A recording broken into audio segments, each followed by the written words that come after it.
your first film that you were a part of, and you're no stranger to Asian American cinema, having worked with the San Diego Asian Film Festival. So you must have seen a lot of adoption documentaries throughout the years coming through, because we've shown a lot of adoption films. What was it like watching those? I'll be honest, I'll be just very, very honest. One of the biggest issues of like self-conflict going into this whole experience was that I haven't seen a lot of adoptee documentaries. And even, I know, and there's a lot of films we had in the library that I told myself I was going to watch before I went out and did this whole experience.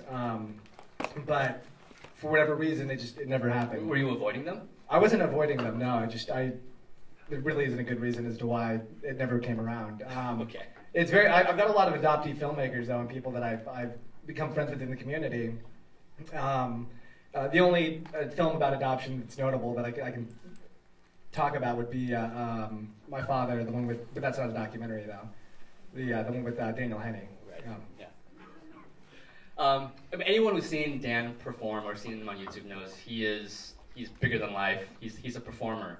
What was it like to kind of be a producer on this project and kind of have to perform for the camera at the same time you knew it was about you? Yeah, one of the biggest things that I think I can talk about that I think is very interesting is just having to produce my life and having to go through this really, really personal experience, but knowing that we had to get certain things on camera, or knowing that I had to talk to people, or knowing that we had to do certain things, but having to live in the moment though. And like essentially they kept on telling me that I had to like stop producing myself, because I would be thinking in the moment, oh, I should be, how am I looking right now? What should I, like I was being very, very self-conscious, which is really awful. But I think that the best thing that happened was that eventually, after a little while, I stopped doing it. And I think that like, at the very beginning, I think that you can notice that maybe I'm being a little bit more, I'm talking to the camera a little bit more, but eventually I stopped doing that.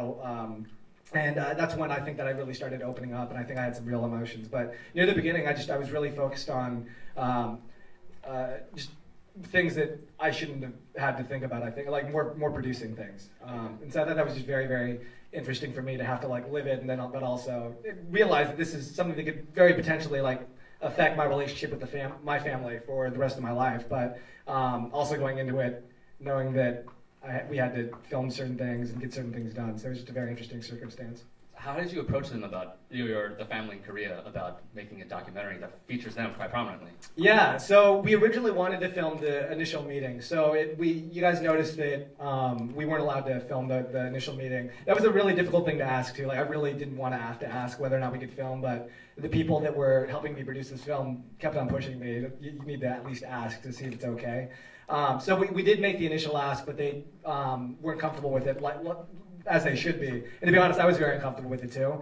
But I think that what we discovered was that throughout the whole experience, even though the family is featured not as much as I think that maybe people would have liked, or maybe would have expected coming into an adoption film about meeting your biological family, it was actually, I feel like that they're in it just enough. I feel like that the moments that we do have with them are really, really strong and powerful. And I feel like that even though we weren't able to get certain moments, we got the right moments though. And I really believe that it would have been nicer to have, we play the what if game all the time, but I do think that like when I watch it now, I think they're in it enough. And I actually really like the amount that they're in it.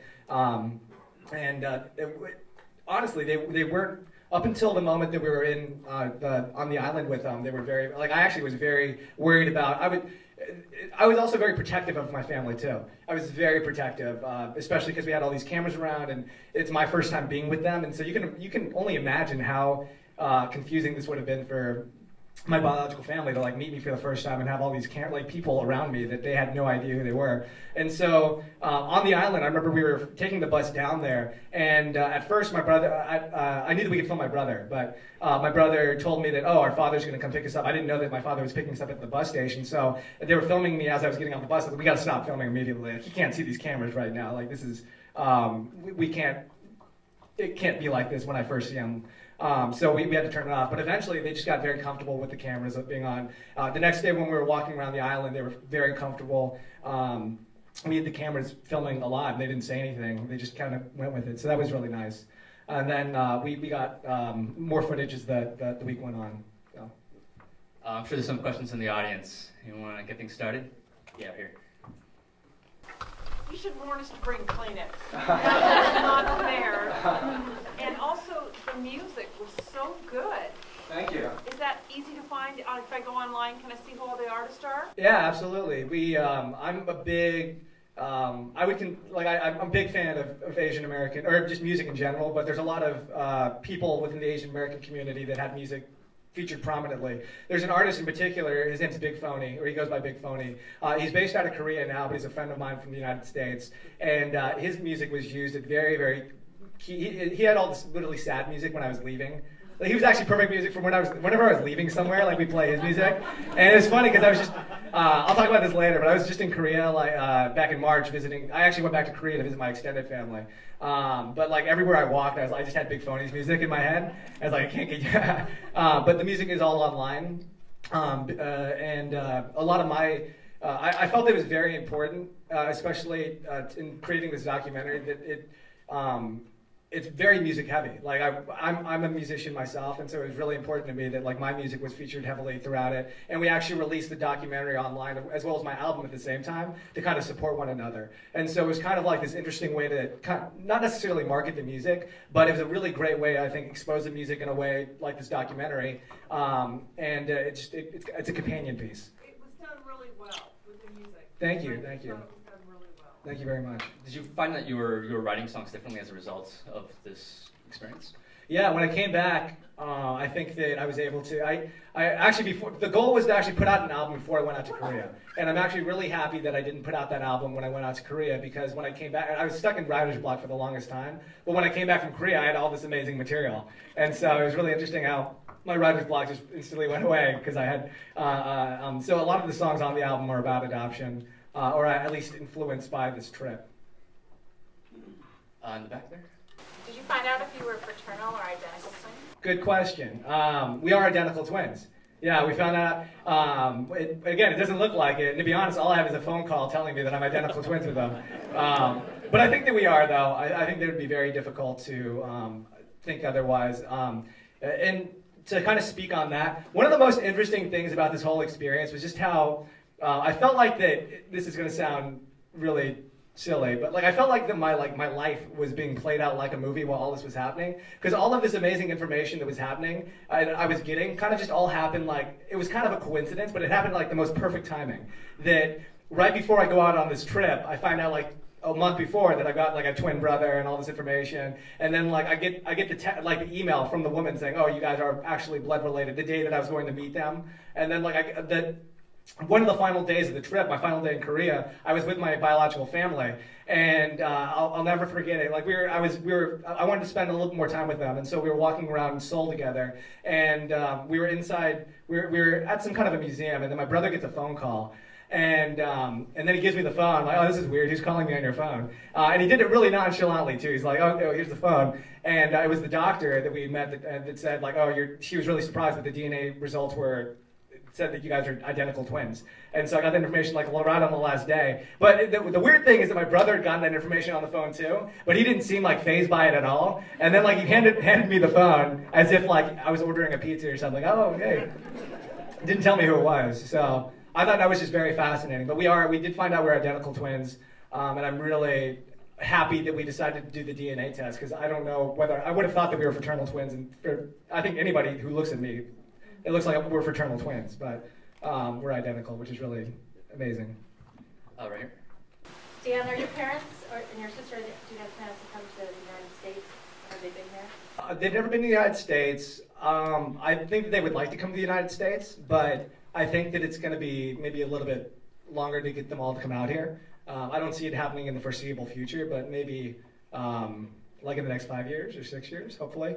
I think it's more likely that my mom here is probably going to come out with me to Korea next time I go, so that'll happen. Your mom's awesome, by the way. Right here. Yeah, in the way. How did your parents in the U.S. help you and support you throughout your life? My parents in the United States? Yeah.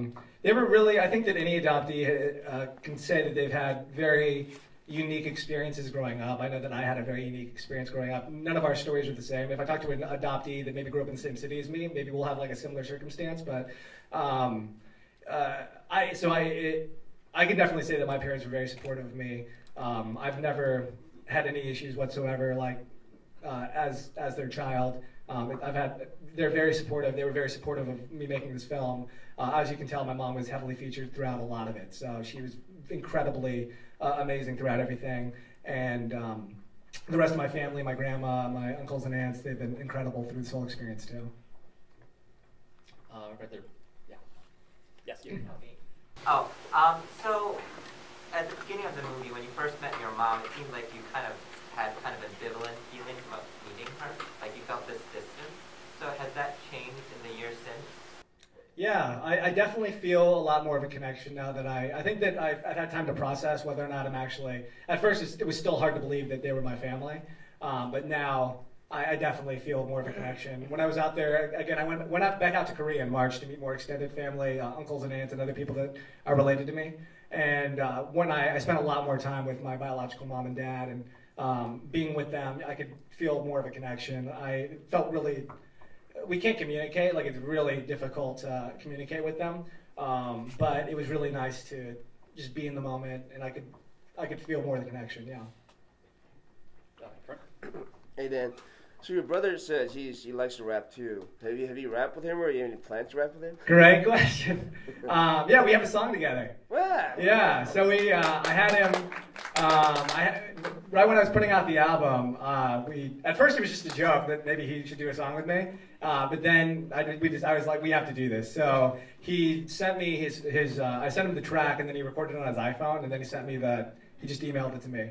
But it's really cool to hear him rap in Korean, because I guess that's what I would have sounded like if I was if I was Korean. But the weird thing though is the song isn't on the album yet. So if you do download the album right now, it's not on it. It's going to we had an issue with some of the mastering, so that particular song isn't on there right now, but it's going to be on there. I'll probably release it sometime soon though. Wow. Yeah. Yeah. Yes. I know for as long as I've known you, spiky hair has been part of your Yeah. But I know this time you decided to go a little more conventional. Is it because you didn't want to shock your parents, or decided to try something different for the trip? Well, I think if you look at my brother's hair, like his hair is way different than, so I think he would have had, like his hair was way more shocking than my hair. Hair is very interesting. Like I actually think that hair is a very interesting topic.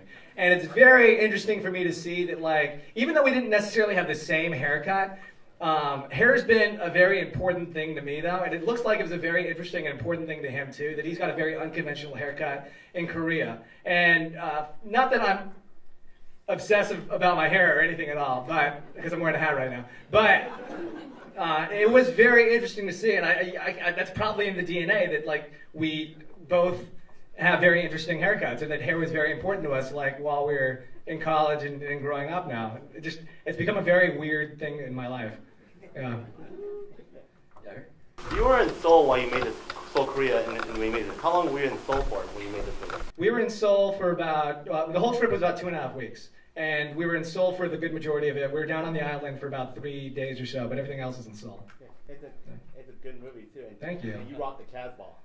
Thank you. Any other questions?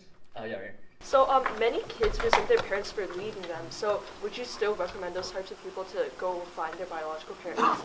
That's a really, really good question. So one of the biggest things that I think to put out there about what you guys just saw is that it's not advocating for or against biological family searches. It's very important to me to put that out there, because I think a lot of people, especially that might have had more of a difficult experience trying to find their biological family, might see this as this is a great story. Like I should go find it's maybe sending the wrong message to adoptees, saying, oh, you should go find your biological family. And I guess it's difficult to get around that, because again, it was a very positive experience. But I actually couldn't. I honestly can say that I don't. I'm not pro or against finding your biological family, because I think there's some people that maybe they shouldn't do it based off where they're at in their life. And to be honest, I was one of those, like, I never thought that I would ever look for my biological family. But then this all happened. So I would heavily say that it's a unique individual experience, and I can't say whether or not somebody should go out and do it, because there's a lot of factors that go into it. But I'm more than happy. I don't know if you're an adoptee. Are you? Okay. If there are, I'm more than happy to talk about it. But the film isn't for or against. It's just a really interesting story that just happens to be about adoption. We have time for one more question. Did your brother know that he had a twin? Because I know you didn't know, but did the family talk about it? Good question. No, the family didn't know about me, so I was his secret from the family their entire life. And I think it was actually probably more shocking for him to find out about me than it was to find out about him, just because I feel like that he grew up his entire life knowing that he had his biological family, his sister and his parents, and that was it. And so I think that it was really, I think for Koreans too, I don't know about other, but I know for Koreans that blood is very important in the Korean culture. And so for him to meet like a biological brother was very interesting for him. Very shocking. What time is it now? It's 5:20? Oh, it's fine. One more time? Yeah. One more question. In the back, yeah, the white. Would you be able to speak up for more for adoption for the children in Korea who are very limited right now? Or what are your feelings for the babies being held in Korea right now, the orphan babies? That's another really, really good question. I know that it's definitely piqued my interest, especially going to my orphanage and being able to visit. And it's something that I know the next time that I go to Korea, it's someplace that I'm going to want to keep on visiting whenever I go back. Is your question whether or not I'm willing to, I guess, speak up as far as for more people to adopt? Well, I'm definitely pro. That's a really tricky question because I've just met a lot. We can talk about it later. I've got a lot of mixed, a lot of feelings about that particular question. But in general, am I for these kids finding homes, loving parents, and people that will take care of them? Absolutely. Another one. Yeah, we're here. How has this experience changed the dynamic between your biological and your adoptive family? It hasn't. I guess it probably brought me a lot closer with my family in America. Definitely, it brought me a lot closer with them. But beyond that, it really hasn't changed too much, I guess. Everything's pretty much the same as it was, but we're definitely a lot closer than we were. Yeah. I noticed in the membership training there was the welcoming message from the current president of South Korea, Park Geun-hye.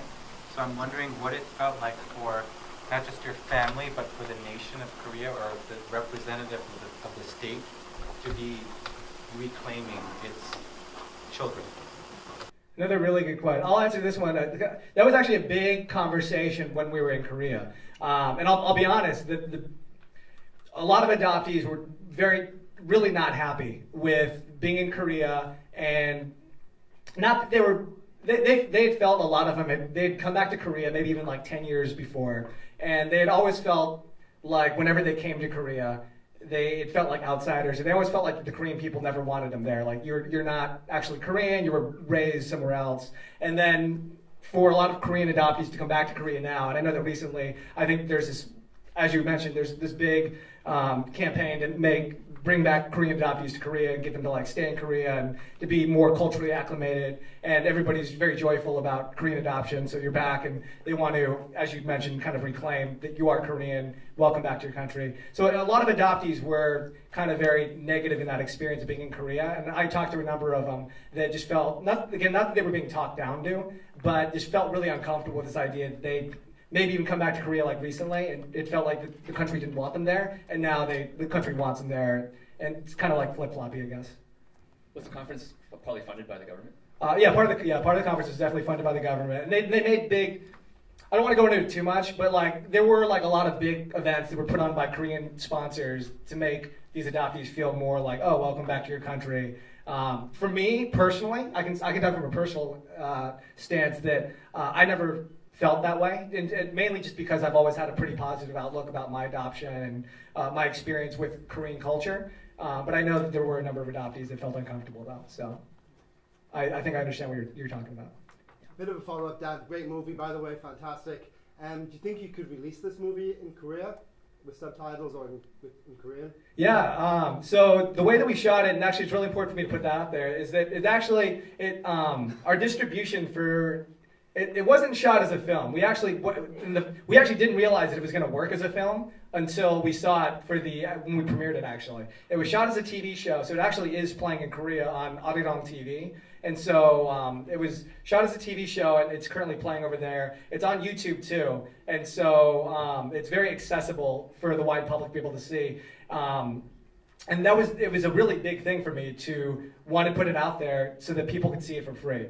It was really important to me that it was really accessible, that we didn't put it online. People would have to download or like pay to download to see it.